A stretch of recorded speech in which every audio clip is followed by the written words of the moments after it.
ever made a choice? You know, one of those choices where deep down you knew you probably shouldn't, but it just seemed so irresistible at the time. Oh, yeah. But then, bam, the consequences hit you. Like you hadn't even thought about them before. Totally. We've all been there. Well, today we're diving deep into a story that really gets at that, that human experience. Okay, I'm intrigued. The fall of man, straight from the book of Genesis. We're using the Bible audio experience from YouTube as our guide. Interesting. Picture it. The Garden of Eden. Adam and Eve just vibing, living the good life. No worries, right? Sounds idyllic. But then here comes the serpent. And let me tell you, things get a little complicated. Uh-oh. The serpent. Never a good sign. Exactly. So we're going to unpack this story, figure out why it's been so powerful for like thousands of years. Thousands. Wow. Seriously. And what it tells us about temptation, about choices, about dealing with the aftermath. What do you think? Why does this story still resonate so much with people? Well, I think it's because it just gets at something so fundamental about being human, that pull we all feel between what we want and what we know we should do. It's like that little devil and angel on your shoulder thing. Right, exactly. Okay, so let's talk about the serpent.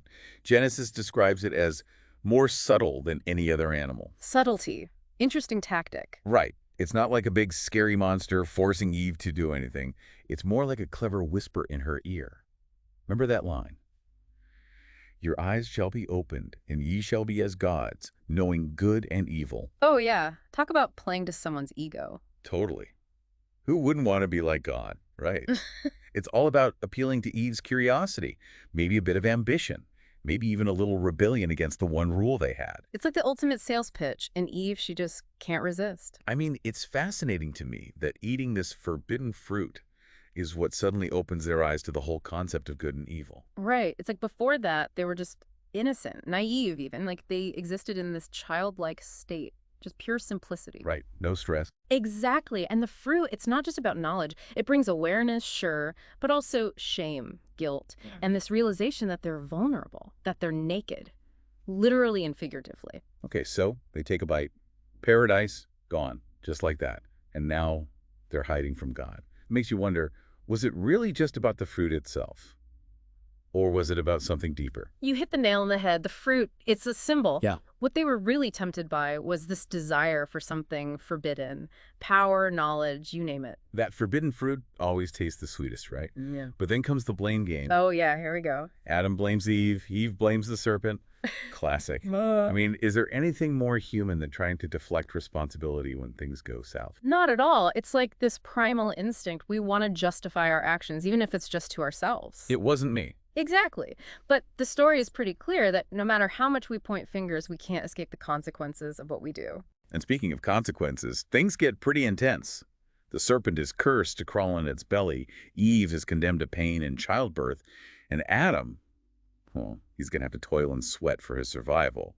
And ultimately, they all face death. Some people might say that's a bit harsh just for eating some fruit. Yeah, it's heavy stuff. But you got to remember, the punishments, they're symbolic. It's like a massive shift in the human condition. Paradise is lost. Innocence is gone. Life from now on will be full of suffering, of struggle. It paints a bleak picture. It does. But even in this darkness, there's this little glimmer of hope. You're talking about that proto-evangelium thing. Exactly. That word popped up in the YouTube video, and I'll be honest, I had no idea what it meant. Had to Google it. I hear you. It's a mouthful. Literally, it means first gospel. Okay. And it refers to that moment where God says to the serpent, I will put enmity between thee and the woman, and between thy seed and her seed. It shall bruise thy head, and thou shalt bruise his heel.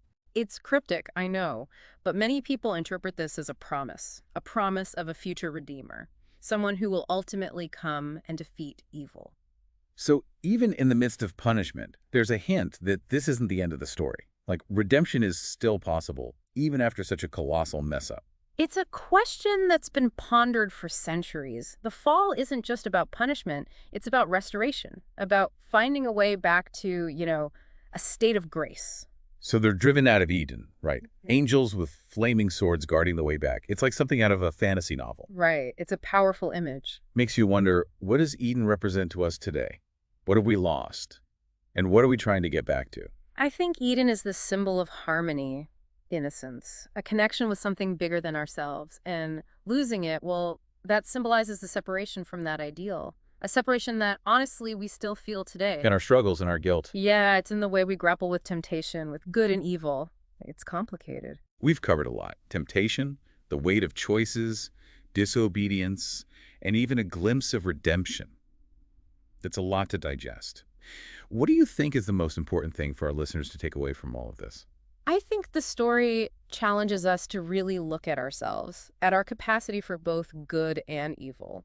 It reminds us that what we do matters. Our choices have an impact not just on us, but on everyone around us. Like ripples in a pond. Exactly. But even with all that, there's hope.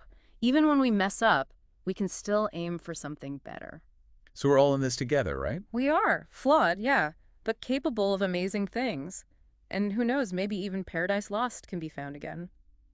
Thanks for joining us on this deep dive. We hope you'll spend some time thinking about what this story means to you. What are your temptations? What choices are you making? It's a journey, that's for sure. And we're all on it together. Absolutely.